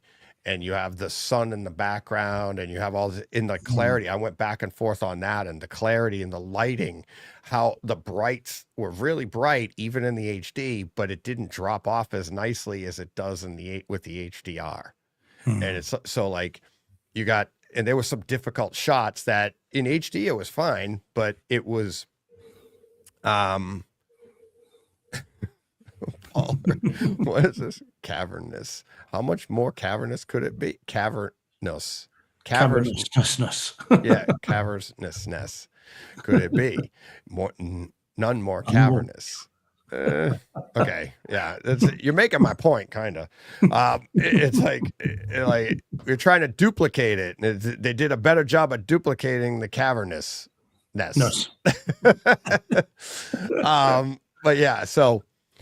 So that's what I'm saying. Like, I thought the picture was really, really enhanced, whereas the audio, it's a little bit hard. It's an older track. It's a little harder, but they did do it. This isn't like going like Twister went from what it was with the Atmos track to today. It's not reinventing the track, but it is enhancing the track. Yeah. Yeah, it's definitely better. And again, this is the way to see it. I mean, there is a marked improvement. And I'm not the biggest fan of this film. I like it, but I don't love it. But this is how to see it. And I am glad I've got this version of it, because if I ever, want to see it again, this is the one you'd want to go to. So I'm very glad I picked it up, and fair play to Arrow. It's an Arrow release. Yeah. You can tell from the colored bar at the bottom. Yeah. Because they can be, and I've said before, they can be hit and miss. I've had some of theirs that are like, it's all right, but not great. Whereas this, I think, is a significant improvement. They've done work on this. And I think it was Andrew Davis approved, the director approved it. So it's, very, very cool. Yeah, really, really. Yeah, really good. And it's funny, one of the things I was thinking of watching this movie is like a lot of people, like the reviews way, way back when it came out, it's like, it's Die Hard on a boat, right? And it's like, so movies like this suffer because Die Hard exists. And so it got me to thinking while I'm watching the movie, and I'm like, it's Die Hard on a boat. They duplicated a lot of the same things. Like they back-ended like, they took over the boat. It was a different version with a different reason than you thought. It's not exactly like Die Hard, but it's the same premise, right? So rate the movie then if Die Hard didn't exist. would this have been the Die Hard? Would people be saying this is like, say you swap the two movies, Mhm. Die Hard comes out after Under Siege. Is this, is Die Hard Under Siege in a building? Yeah. Well, I'm trying to see. Do you see what I mean? So this is 92. I'm trying to see when did Speed come out? Because Speed, that was 94, so that was well after this. Yeah. trying Speed to was think- Die Hard on a bus. Yeah, well, exactly. And You know what I mean? It was like Mm. they did the same idea. Like, So was it Sudden Impact? Was the Jean-Claude Van Damme ice hockey movie Die Hard in an ice rink? I that think Sudden so. Impact? Not Sudden Yeah, Impact, that where they was that- took over, like, and that was Pittsburgh Not Sudden Penguins Impact, it wasn't facility. Sudden The Impact, was it? Igloo. Yeah, it was the Igloo. What was it? What was it? Pittsburgh. I'm gonna have to find out. Yeah. Okay. Unless someone can tell me in the chat. Ice hockey movie. Let's see what it was. I don't think it Yeah. was Sudden Impact. Yeah, and as Jordan Uh, saying, Under Siege, Die Hard on a boat, Under Siege 2, Die Hard on a train. And it's, Um, but that's, you know what I mean? But like, I would say no. I would say if Under Siege came out first, I'd look at Die Hard and go, well, they just did it better, yeah. Mm-hmm. you know? Can't find that. Oh man, it's annoying me now. Sorry, sorry. Dave. What are you looking for? What is the ice hockey movie? Was it Sudden Impact? It was. Was it? I think The so. one It where was, he's- where it he's- was Van he's trapped in Damme. the ice It was rink. Yeah, Van was it Damme. Van Damme? So Yeah. Let me have a look. just look at Van Damme's. I am. His filmography. Yeah, I'm looking now. No, it's not Double Impact. Not Double Team. Sorry, I'm derailing the show, but I need to know. No. In my head, I need to know. Got to know. Not Right. double. Double teams. No, what was it called? Right, I'm nearly there in his thing. Sudden Death. Thanks, buddy. Old school. Oh, was it Good Sudden man. Death? Sudden Death. That makes sense then, doesn't it? Because that's what they call it at the end, isn't it? Sudden Death Overtime or whatever it is. Yeah, in hockey it was Sudden Yeah. Death. There Overtime they you had, go. but Thanks, yeah. Old School Kung Fu Films. You're a legend. Much appreciated. Yeah. So that was Die Hard in an ice hockey rink. Yeah, and Sudden Death was in 95. Ooh, Is no, that, I don't know. is it 95? So it came after. it So was- all yeah, of these yeah. came like after. Yeah. Oh, I mean, Die Hard broke the mold. You know, Right. there's no question that everything after that, the elevator pitch after that was Die Hard Inner, wasn't it? Exactly. And that's Mm-hmm. my point. It's like, so like, would this be like, if this is not as good as it's like, if Die Hard never existed, this movie still wouldn't be considered like, oh my God, that was such a great movie. It's fun, you know, but it's just not the same. It's not the same idea. It's not the same writing. It's not the same movie as Die Hard, but it is fun. And that's exactly it. To me, it's a fun movie that I enjoy. I'm never bored during it. I don't dislike it. It's just I don't love it. I don't quite love it. And watching it again kind of reminded me of why it's good, but it's not great. And Seagal, obviously everything we know about Seagal, both at the time and since, doesn't really help it either, because you kind of, what was going on at the time of this would, he allegedly, he wasn't a very pleasant chap to be around. And that feeds into this a little bit for me. But, it's a fun film. And again, I'm glad I've got it and in this version as well. Oh, Jordan, you got Cliffhanger, Die Hard on a Mountain. Indeed. Cliffhanger's a great disc, by the way. If you haven't got that in 4K, that's an awesome disc. Yeah, absolutely. Like, again, that's all. The best thing you can say about this is, like, if you're a fan of the film, absolutely must own. Oh, you're a fan, because 100%. it is an upgrade.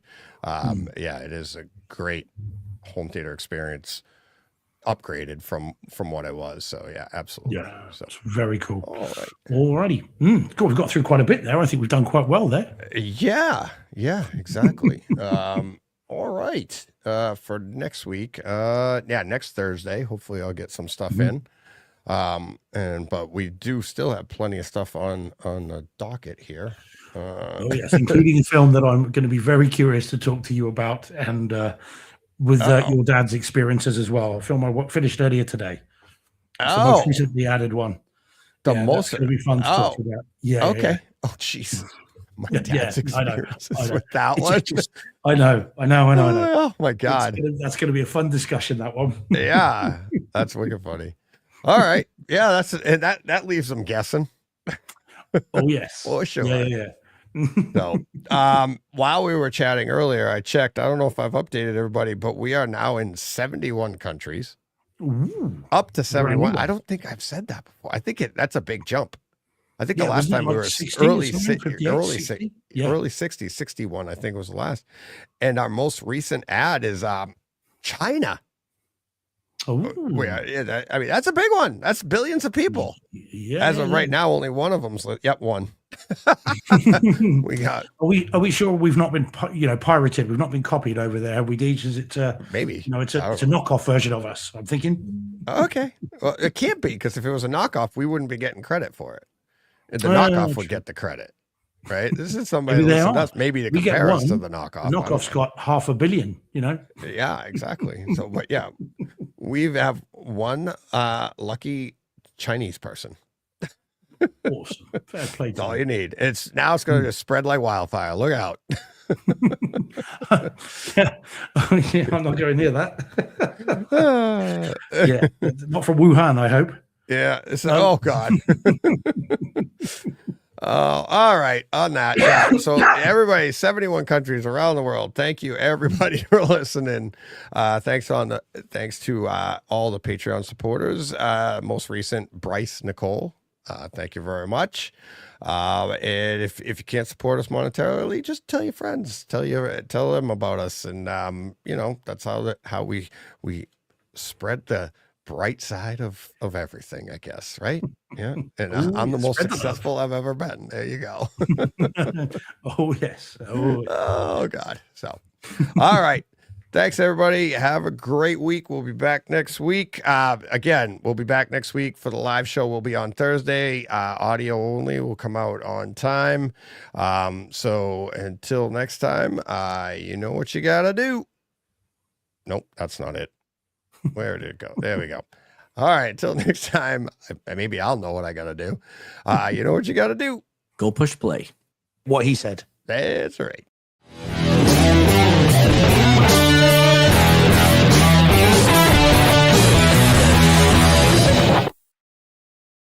Hey, Fred. This has been a Hey Fred production with theme music by Jeff Bernhardt and Throne Vault Productions.